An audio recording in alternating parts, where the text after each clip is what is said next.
Isa akong bilyonaryo. Kabanata 211 hanggang 212. Kung ikukumpara sa kanilang mga kasintahan, si Julie ay may komprehensibong pakiramdam ng kagandahan at ugali, na nagseselos sa kanila kay Marvin. Ngayon lang, nandito si Julie, at nahihirapan silang ibuka ang kanilang bibig. Ngunit ngayong wala na si Julie, natural na gusto nilang Marvin sa harap nila.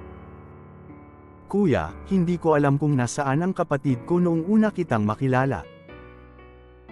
Sa oras na ito, ang nobyo ni Aljane, ang mayaman, ay nagtanong kay Marvin kung siya ay may malalim na kahulugan.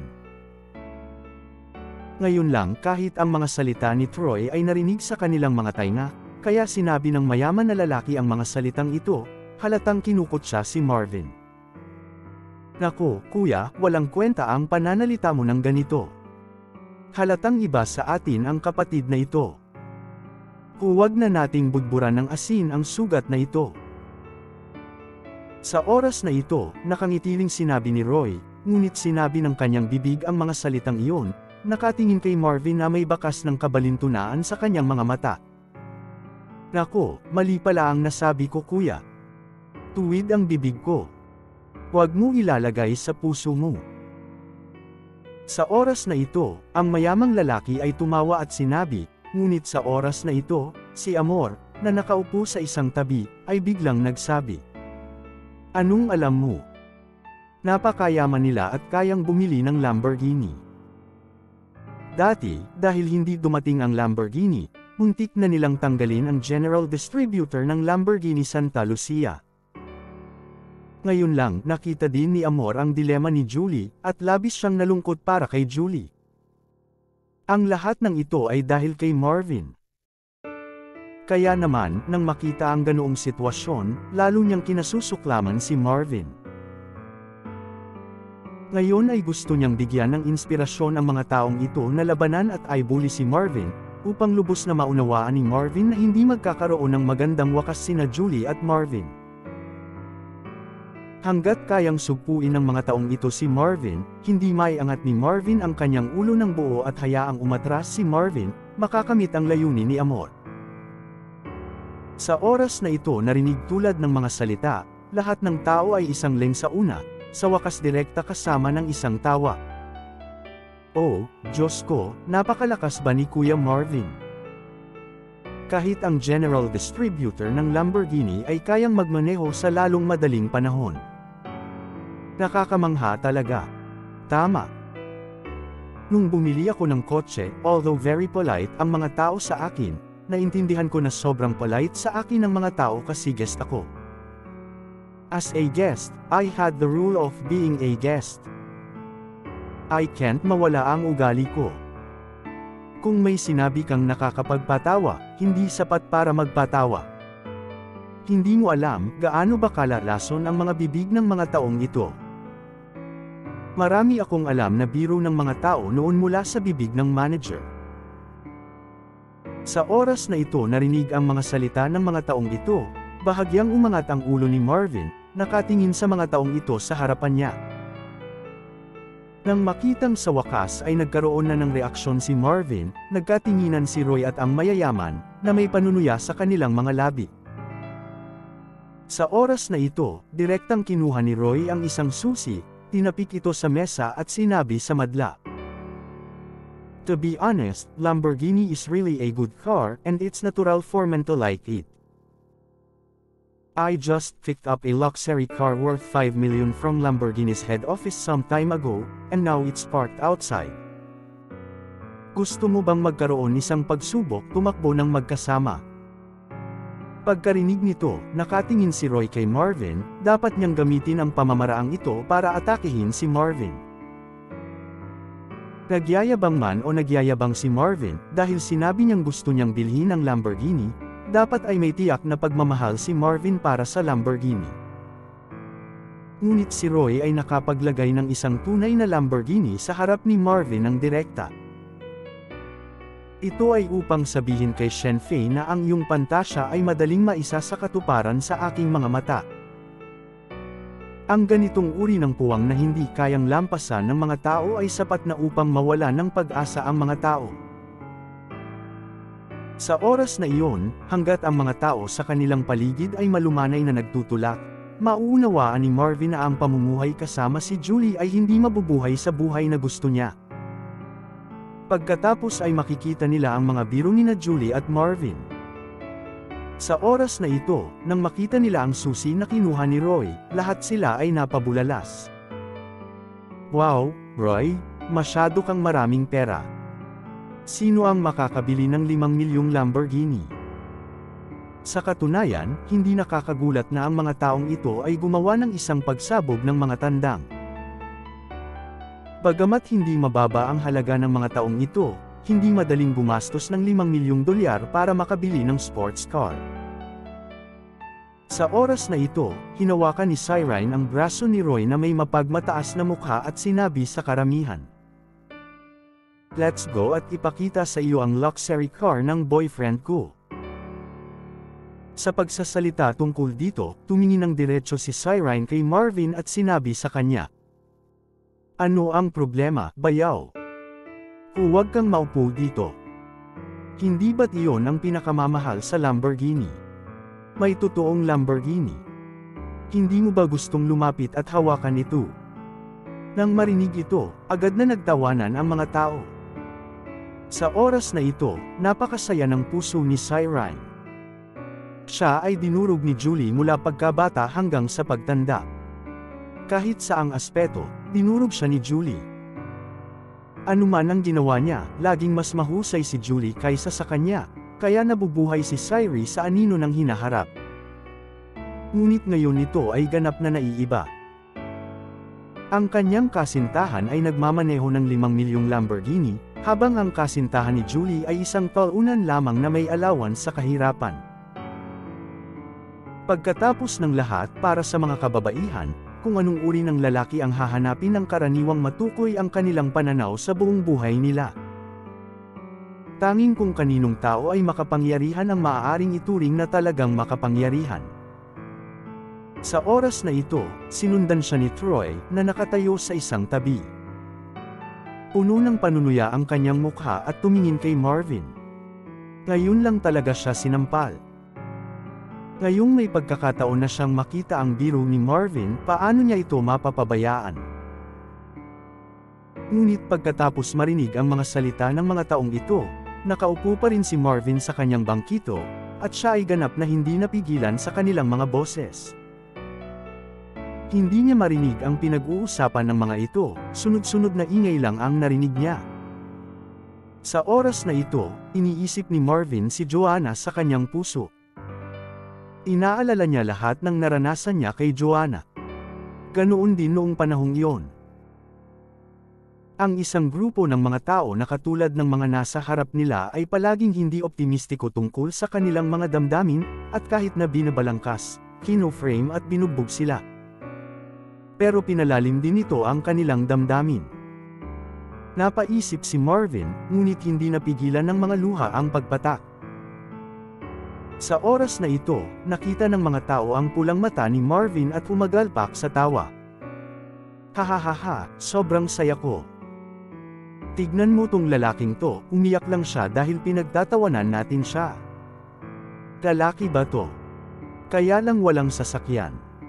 As for it, naku, hindi pwede. Walang dignidad ang lalaking ito."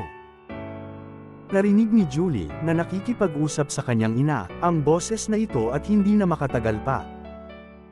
Direkta niyang sinabi sa kanyang ina, "Ma'am, mamaya ko na lang to kakausapin. Mauuna na ako." Sa mga salitang ito, si Julie ay direktang sumugod patungo sa karamihan. Sa pagtingin sa likod ng kanyang anak, napabuntong hininga si Lola. Sa oras na ito, narinig ni Marvin ang boses ng pangungutya ng mga taong iyon, ngunit wala pa rin siyang pakialam. Akala niya nakakatamad mag-stay dito pero ayaw niyang umalis. Pagkatapos ng lahat, nangako siya kay Huy na hindi siya atras ng ganoon kadali. Hindi ko lang alam kung gaano katagal bago tanggapin ang ingay ng mga unggoy na ito.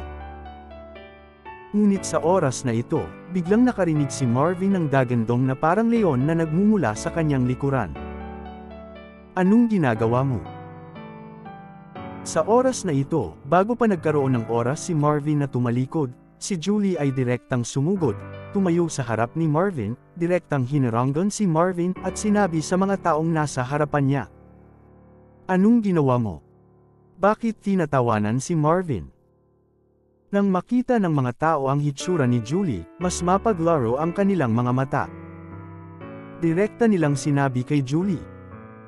Haha, Julie, anong klaseng boyfriend ang hinahanap mo? Ngayon lang kami nagsalita. Kita mo, iiyak na siya. Oo, lalaki pa ba ang ganyang lalaki? Haha, pinsan, alam mo ba ang sinabi ng boyfriend mo? Gusto daw niyang bumili ng Lamborghini. Gusto lang ng boyfriend ko na makita niya ang totoong Lamborghini. Hindi niya na-appreciate. Dahil doon, tumulo pa rin ang luha niya.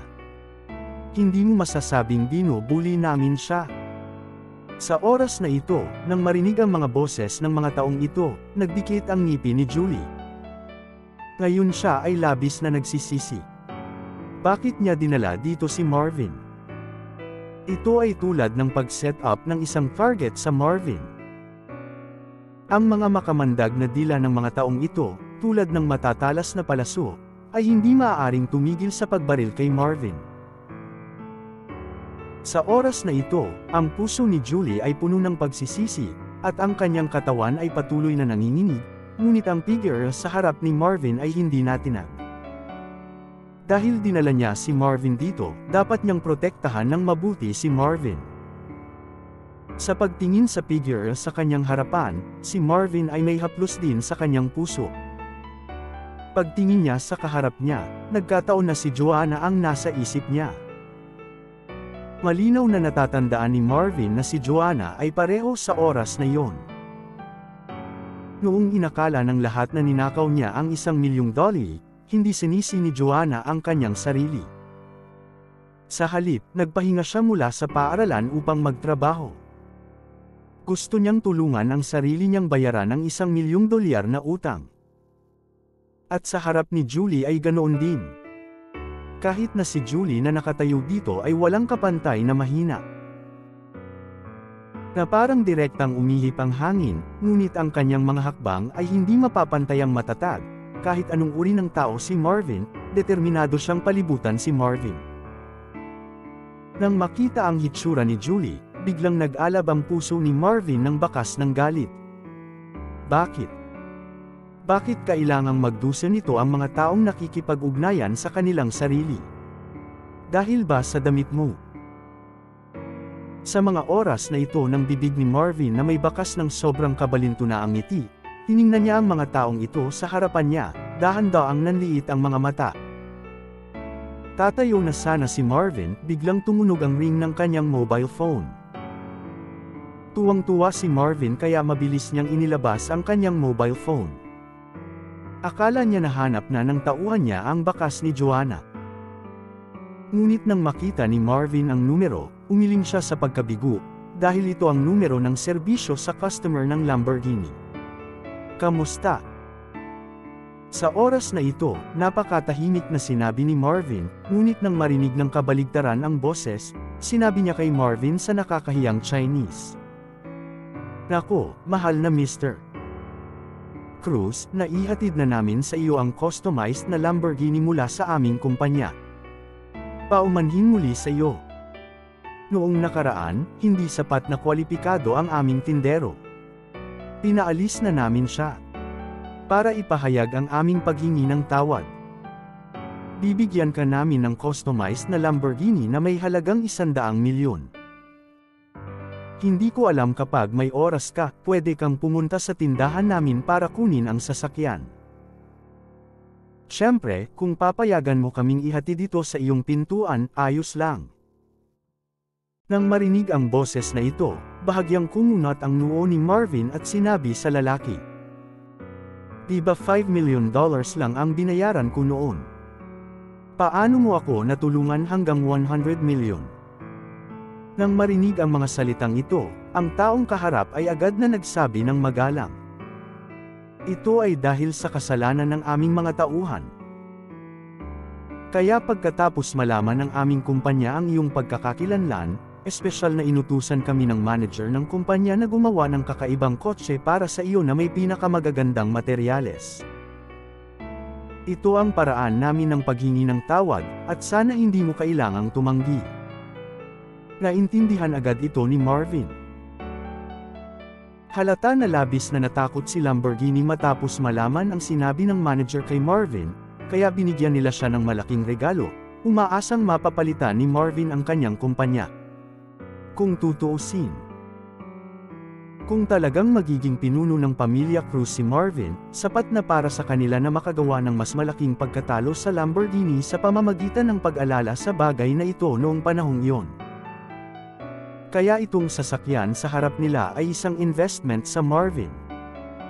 I don't need such a bargain. I'll make up the difference later. Mr. Cruz, Mr.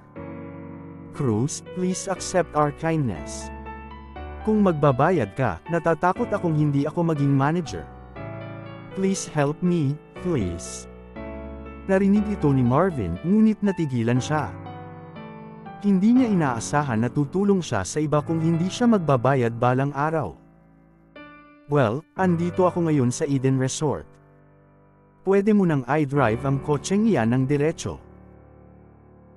Sa oras na ito narinig tulad ng mga salita, ang kabaligtaran manager kaagad ay walang kapantay na nasa sabik. Sumang-ayon, sa lalong madaling panahon ay ibinaba ang telepono. Sa oras na ito, pagkatapos ibaba ang telepono, direktang iniligpit din ni Marvin ang mobile phone. Pagkatapos ng lahat, pinagsisihan ito ni Marvin. Bakit hindi siya bumili ng kotse na may stock sa oras na iyon? Kung may magandang sasakyan si Marvin sa panahong iyon, hindi ito mahuhulog sa ganoong sitwasyon. Ngunit sa oras na ito, may nakitang mali si Marvin dahil nawala ang tunog sa paligid niya. Tumangala siya at nakita niyang nakatingin sa kanya ang mga tao sa paligid niya. Ngayon lang, nagbiro ang mayayaman at iba pa tungkol kay Marvin. Pagod na rin silang magbiro. Gusto nilang lahat na makita ang Lamborghini ni Roy, ngunit tumayo lang sila at narinig ang tawag sa telepono ni Marvin. Narinig nilang lahat ang sinabi ni Marvin ngayon lang. Salamat sa mga sumusubaybay. Paki-like and subscribe naman.